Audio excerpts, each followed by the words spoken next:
So Andrew, on to again another chair within the Flokk family, but this one the RH, and possibly the most recognisable ergonomic chair in the RH Logic family. Well, yeah, I suppose this is where Flokk as a business started from years ago. It used to be called RH before, and then on to Scandinavian Business Seating, and then on to Flokk. But the RH was the starting point for Flokk as a group of companies, absolutely. So yeah, it's very, very widely known in the industry. But here we have sitting in front of us the newest and latest version. So this is the RH Logic 220, which has sort of evolved from the old RH Logic 3 and the 4, and then the RH Logic 300 and 400, yeah. And this is sort of the newest incarnation of that range of chair, but certainly one that I know as the go-to ergonomic solution chair within the ergonomics market. Why do you feel it's got that sort of status? Well, it's going to be down to how it moves and how it supports the body. So it's got a good, obviously a good solid foundation in adjustability. So nice and easy to adjust, particularly on the new model with the nice pictograms on the side there on the levers. So you can quite easily pick up how to adjust the chair by simply having a look at the levers. But also into the traditional lumbar support and the sculptured shape of the back. So you've got a range of adjustment in the height. We can also introduce the lumbar support where you have the neck rest together with seat slide, adjustable arms. So there's a whole myriad of adjustability built into the chair as standard. So you're not looking for options here or trying to build a chair for an individual. It's there from day one. It's all built into the chair. Excellent. And I notice up here, I mean, obviously we can see the lumbar contour, but there's an obvious curvature higher up as well. And we've spoken about pelvic support and lumbar support today. What about the cushioning up higher up there? Well, it's a sort of an interesting story behind this. We call this the Tivet Cushion, and it comes from a Professor Tivet who worked with the Norwegian Air Force.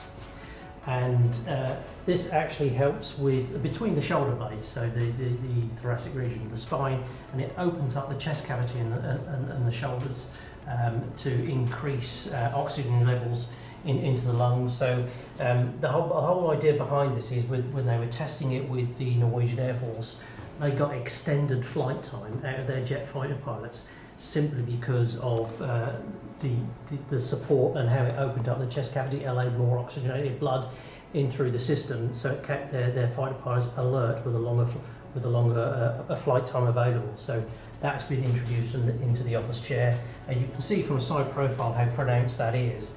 But when you sit into it and activate the mechanism and recline into it, that's when it comes into play, and you can really feel it's doing its job. So the design process around this is, when you're sitting and working, whatever task you're performing, you'll be more alert for a longer period of time. Excellent. Michael, you want to have a little sit? So it's very easy to see what function does what.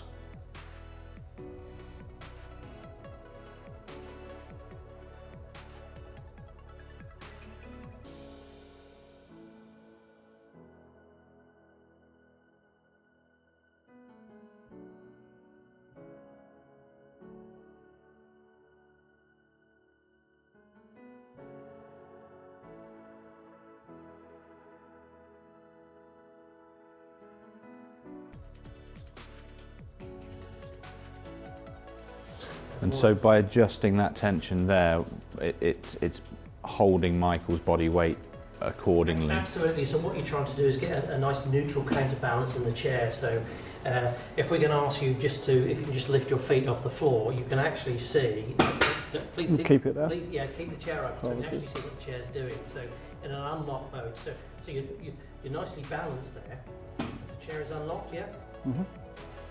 But as soon as we increase tension, you can see how little movement there. So if you increase or decrease the tension in the dial there, then taking the feet off the floor will again adjust the balance of the chair. So again, you're just trying to get that fine-tuned element into, so whatever movement you make, the chair will follow you when you're working. And then the support is The lumbar support Constant. stays constant, and again, crucially, when the chair is moving, it's a one-to-one action built into the seat, and the back angle remain constant throughout the range of movement. So the lumbar support stays in the same place when you're reclining as to when you're upright. Yeah, and the turns are significantly less than the 400 and 300. Yeah, absolutely. And if you need the neck rest, if you want that to come into play when you recline, you've got these two nice little dials on the side there. You just simply rotate, and it extends the range of the neck rest. Again, crucially, neck rest, not head rest. So Getting into the nape. into the nape of your neck there to get the ideal support. And you can definitely feel the support between the shoulders. Yeah. That will come more into play, I find, when you're in that dynamic or reclined seated position.